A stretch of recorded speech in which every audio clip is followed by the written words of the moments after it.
Bigyan natin. Shoutout kay Sir Ramon Sulangi. Yan sir, ito na. Yan, ito po yung mga cuttings na ibinibenta natin. Ayan. Mga assorted po mga kabukal sa may maliit, may malaki. Hindi po kasi pwedeng puro malaki.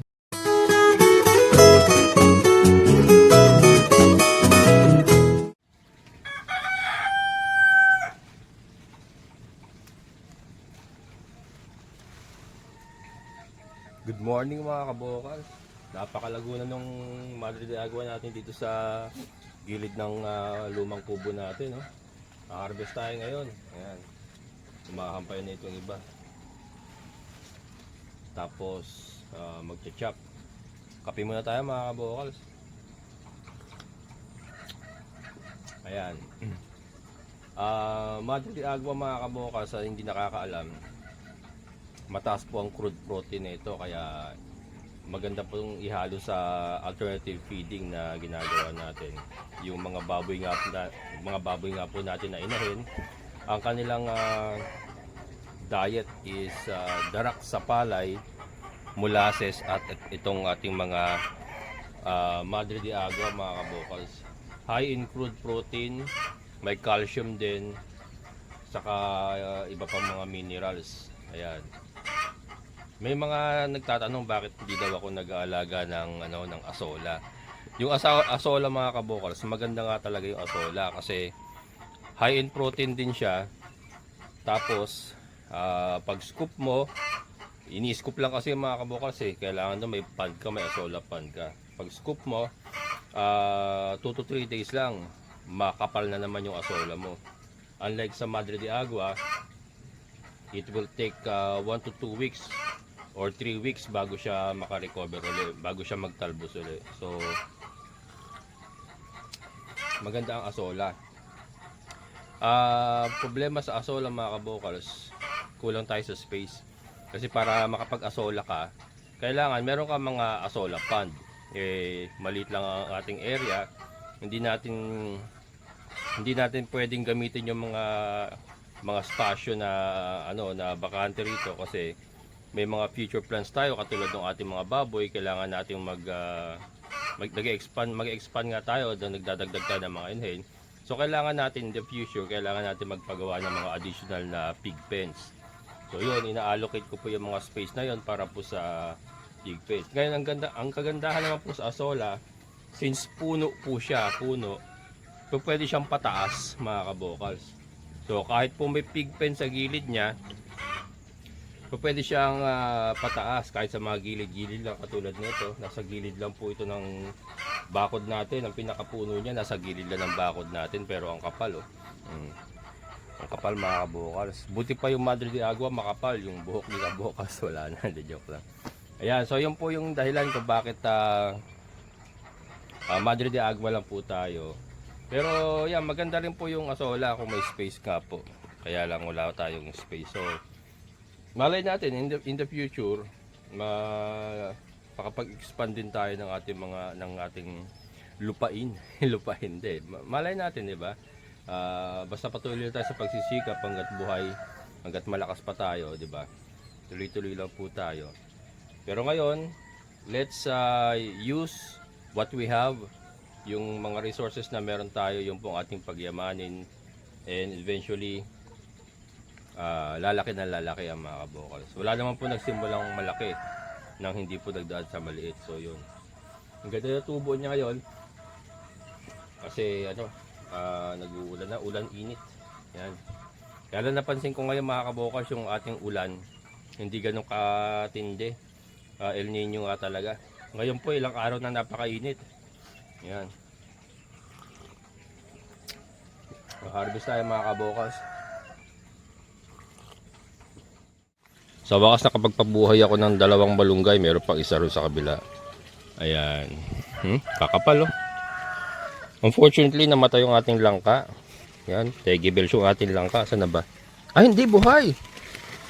Buhay. Ang galing. Akala ko namatay na ito. Buhay pala siya mga kabukals. Ang galing na langka. Akala mo patay siya, buhay pala.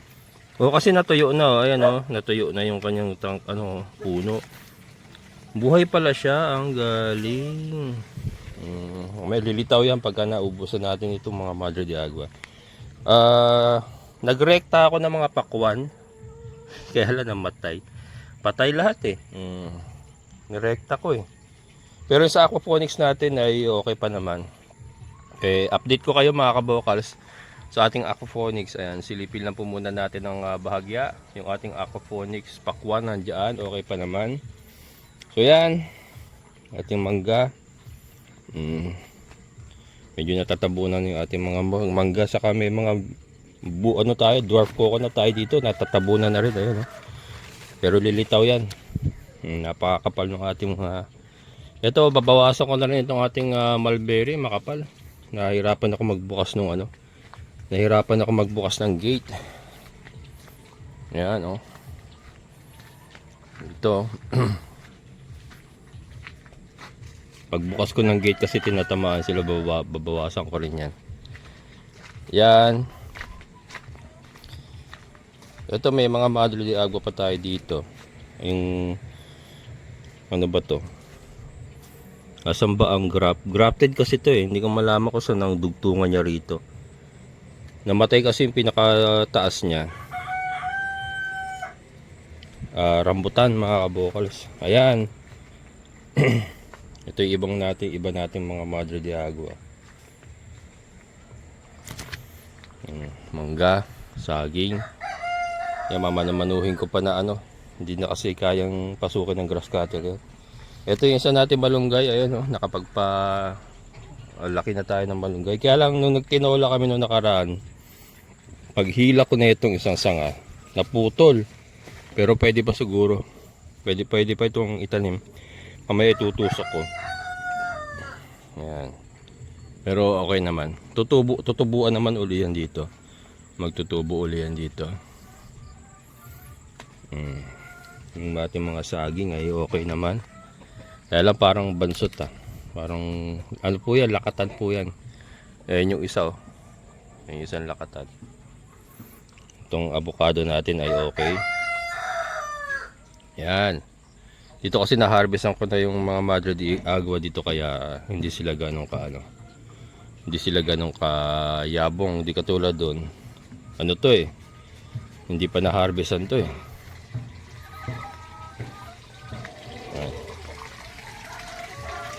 Maganda ang tapo ng tubig.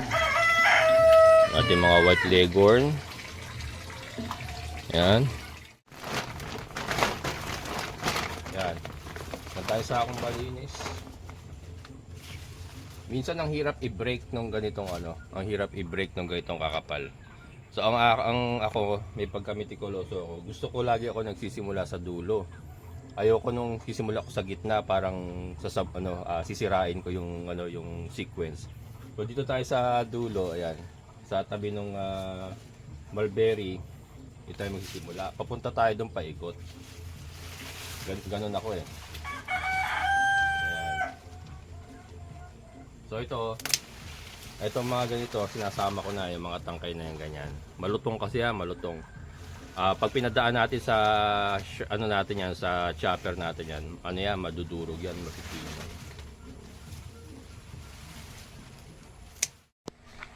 Ayan, nahawa na natin mga kabokals. Hindi na siya sasabit sa gate pagka nagbubukas tayo. So ito po yung ating napanguha ngayon. Yan. Ito pa lang yun mga kabokal. So yan pa lang yun. Yan. 1, 2, 3. Bali 3 punong malalaki saka maliliit. Yan lang yun mga kabokal. So kasi nga napakalago saka tataba. So yun pa lang yung napanguha natin ngayon. Yung portion pa lang na yan. So papunta tayo rito. Ito bukas. Yan.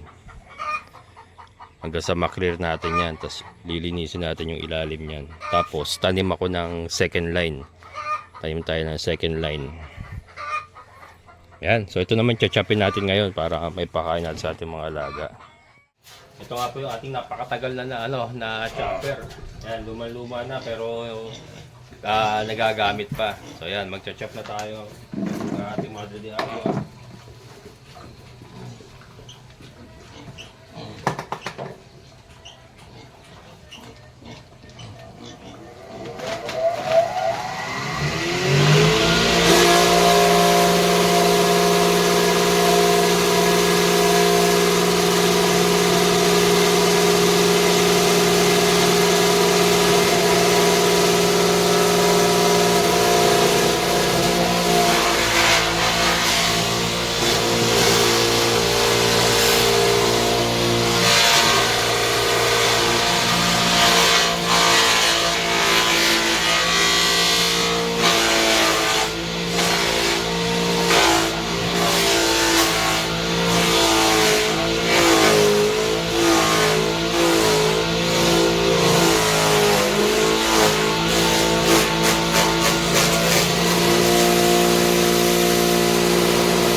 So ito na siya mga kabokals. Hindi ba? Ayan na. So ito na po yung ating hinahalo sa ating darak, tapos nilalagyan natin ng molasses. Papakita ko po sa inyo. Ayan mga kabokals, so ito yung ating starter para sa ating mga palakihin. Ayan. Yung starter po ito na sinasabawan natin. Ayan. So ito po yung maximum na kaya nila ubusin mga kabokals. Hindi natin binabawasan yung fruit starter, pero yung ginagawa natin, dinatagdagan pa natin ang Madre de Agua. Ay, Madre de Agua.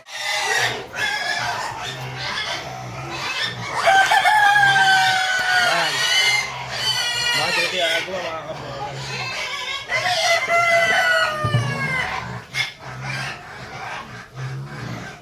Ito mga kabokals, walang eksaktong sukat. Depende sa baboy nyo kung gaano sila kalakas kumain. Ito nga, sabi ko nga, yung maximum na kaya nila ubusin yung ibinibigay ko sa kanila kasi mga palakihin ko sila. At gagawin natin sila mga breeders. Ayan. So yung feeds natin, yung ratio ng feeds natin hindi bumababa. Pero dinadagdagan pa natin ng Madre de Agua.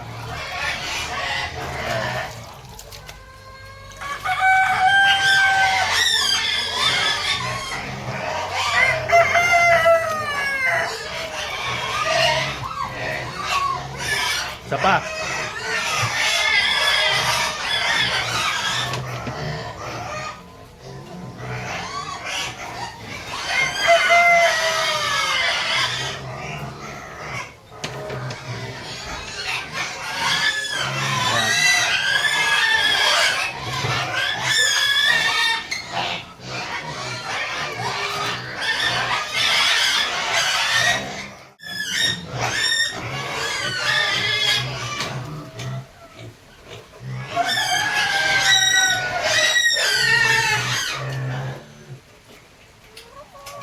Yan mga kabokals, si Tyson. Nakasaling kumain ng ano yan, may Madre de Agua. Starter na may Madre de Agua. Nakatuwa.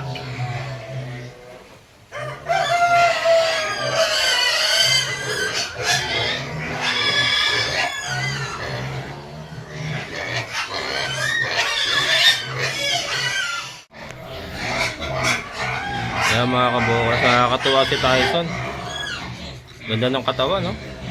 Solid na solid.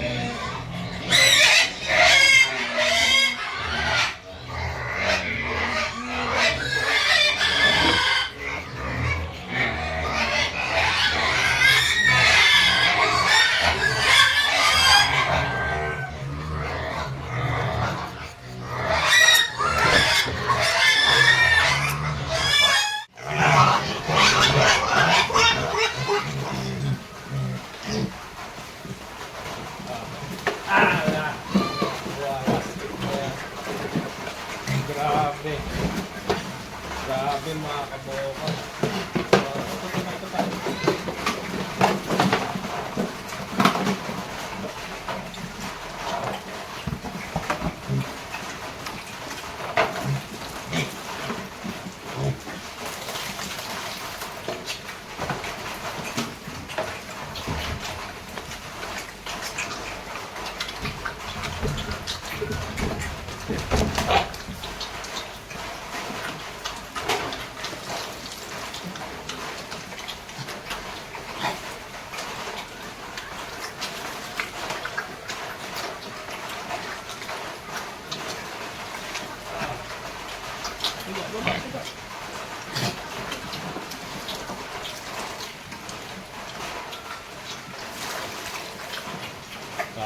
na kumain mga kabukas, oh.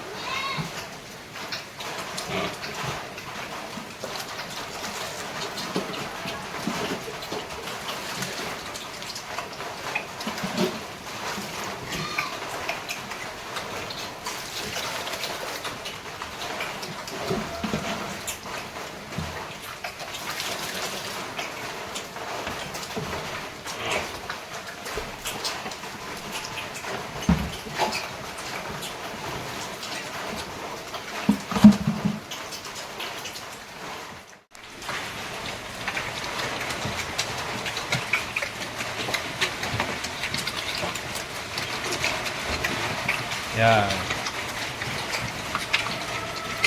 Inuunan nila yung sabaw mga kabukal. Tapos sa kanila babanatan yung laman. Ngayon po sila kumain.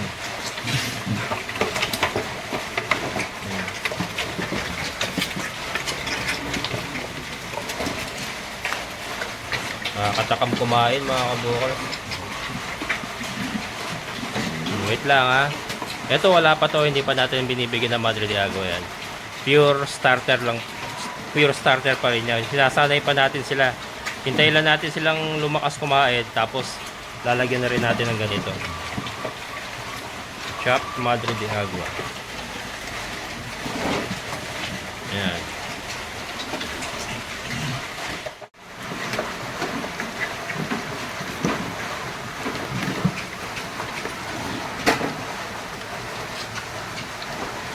Lalapad na likod mga kabukals, oh.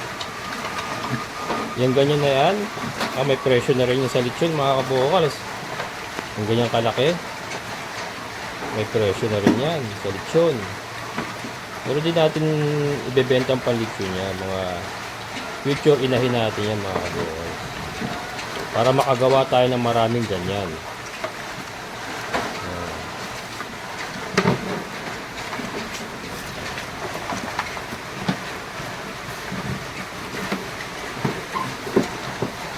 Ano ba to? Ang luwang dito, doon nakikipag-agawan. Yan. Lipat ka dyan. Kaya kailangan talaga mga kabukas, pagka naibenta na natin itong tatlo na ito, mahati ko ito. Kailangan maihiwalay yung maliliit sa malalaki talaga. Talo yung ano eh. Pagka binax out sa yung malaki, wala na silang magawa. Ayan eh, hindi na makapasok ito. Hindi na makapasok dahil malaki itong tatlo.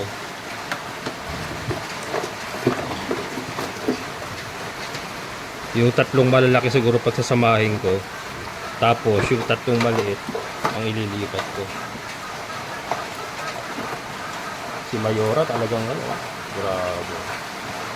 Ito si Mayora mga kabukal.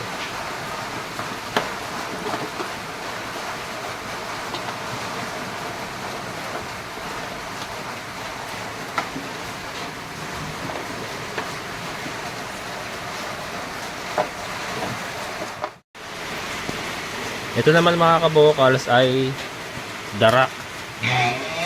Darak at molasses at Madre de Agua para sa ating mga inahin at barako. Yan. So ito na yung sinasabi ko nung nakaraan o yung sa mga previous vlogs ko na gumagastos tayo sa mga palakihin na gagawin natin inahin. Pero pagka breeders na yan, ayan na. 100% alternative feeding na tayo, which is darak lang po. Yan, darak sa palay lang po yan. Madre de Agua at saka yung molasses. Ilang po kinakain nila mga kabukals, hindi po sila nagpipigs. Yan, so pakakainin natin yung mga breeders natin.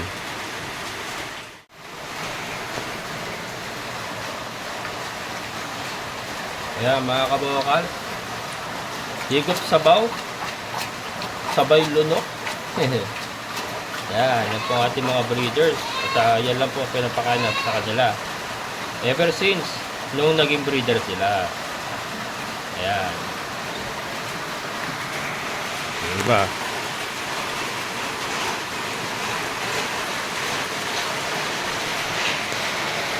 Ayan. Si Kimberly.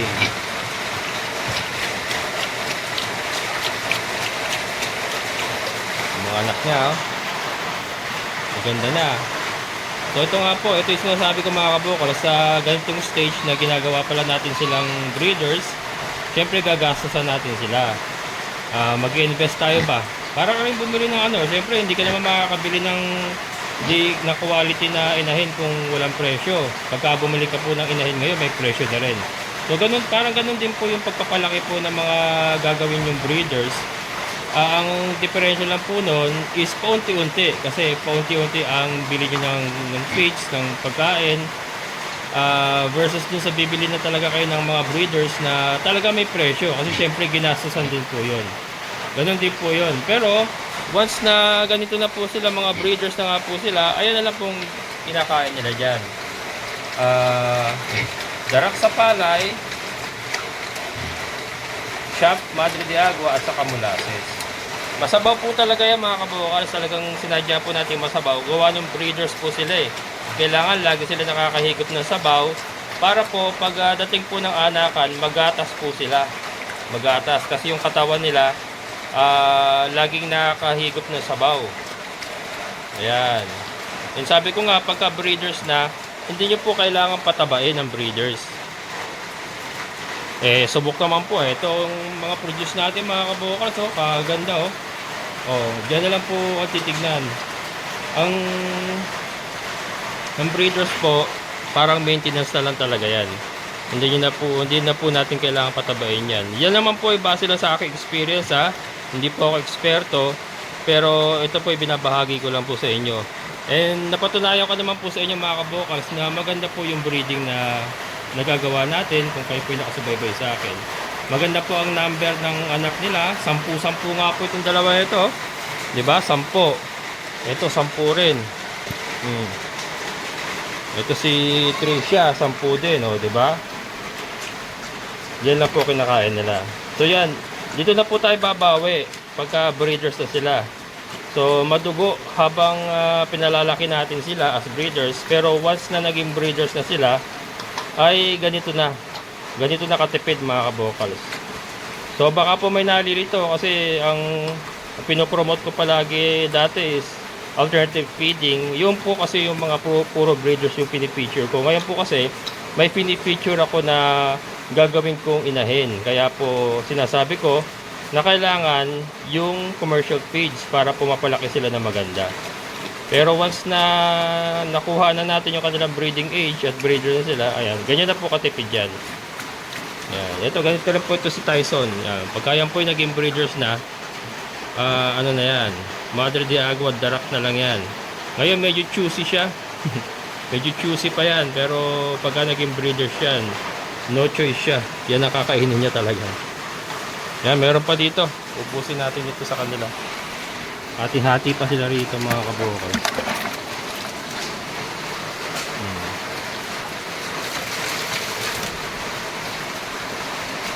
Yan, darak sa palay na nga po ginagamit natin ngayon kasi yan po ang madami dito saka mas mura.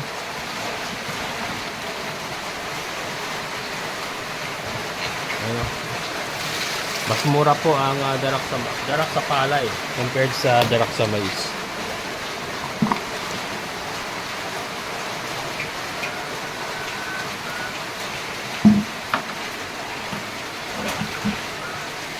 Nilayo mo pa. Sus, mariosip ka.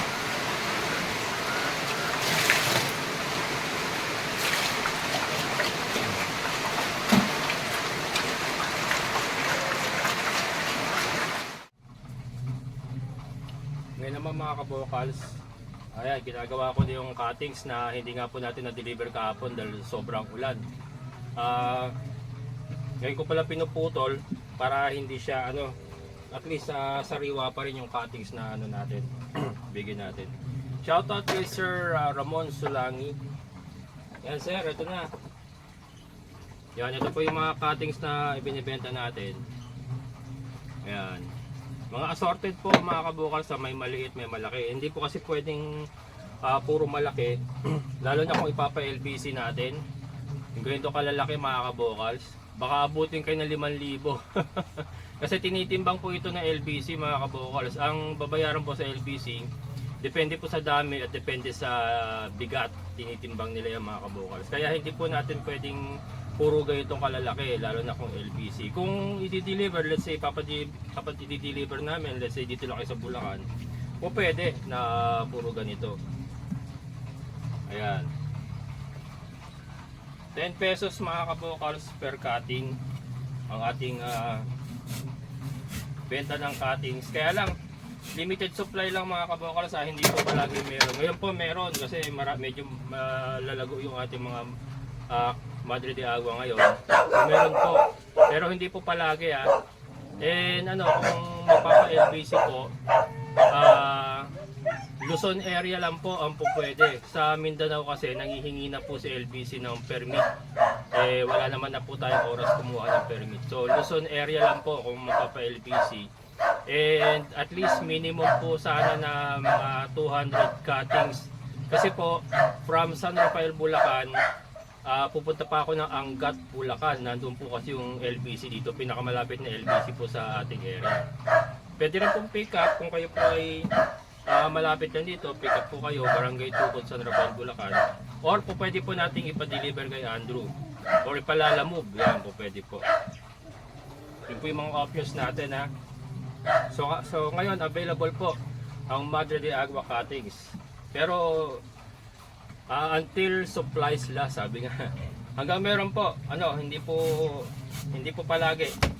Pagka naubos na po, wala na po ulit. Pero ngayon, ina-announce ko po, yan, meron na ulit tayo mga pambentang cuttings. Madre de Agua cuttings. Ayan. Ayan, sir. Ayan, Sir Ramon, kasi pinapamarkahan niya sa akin. Very obvious naman po. Kasi mga tauhan lang niya yata, nasa abroad yata siya. Very obvious naman po kung ano po yung sa ilalim at saka yung kasi mataba. Mataba ito, payat ito. Ayan. So, hindi naman na po sila magkakamali dyan. Pero yung yung iba, let's say ito, yung maninipis yan, tinulisan ko po yung dulo na kung saan itutusok nila sa lupa. Pero yung mga ganito, hindi ko na minarkahan. Obvious naman po yan, very obvious. Ayan. So mga kabokals, dito na lang natin tatapusin, umaaraw na. So baka umaaraw na, makakaalis na tayo. Ayan, mamaya nga, after lunch, dadalhin ko na to sa LBC Angat. Medyo tuyo na yung lupa niyan. At ipapadeliver na natin kay going to Subic Zambales. So isa pong alternative na pakain para sa ating mga alaga, Madre de Agua. Although marami pong klase ito lang po yung meron tayo, Madre de Agua.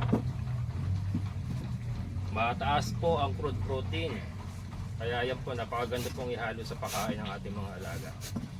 Pero again, hindi po ito hindi po mataas pong high ang protein niya, hindi po pwedeng puro Madre de Agua lang.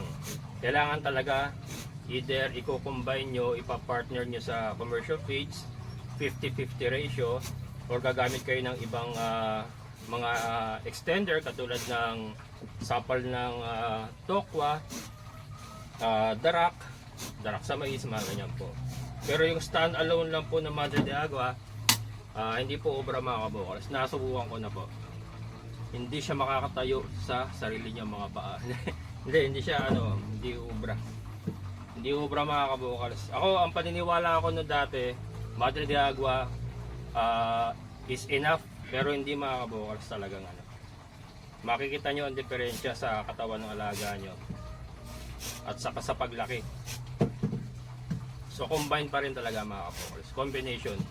Kumbaga complete nutrition, ito lang naman kasi greens lang ito, pang supplement lang po ito. Pero hindi po niya kayang ibigay yung complete nutrition. Ayan, nagiging honest po tayo Nagiging honest po tayo. So Madre de Agua alone ay hindi po pwede. Kailangan nyo pong partneran talaga.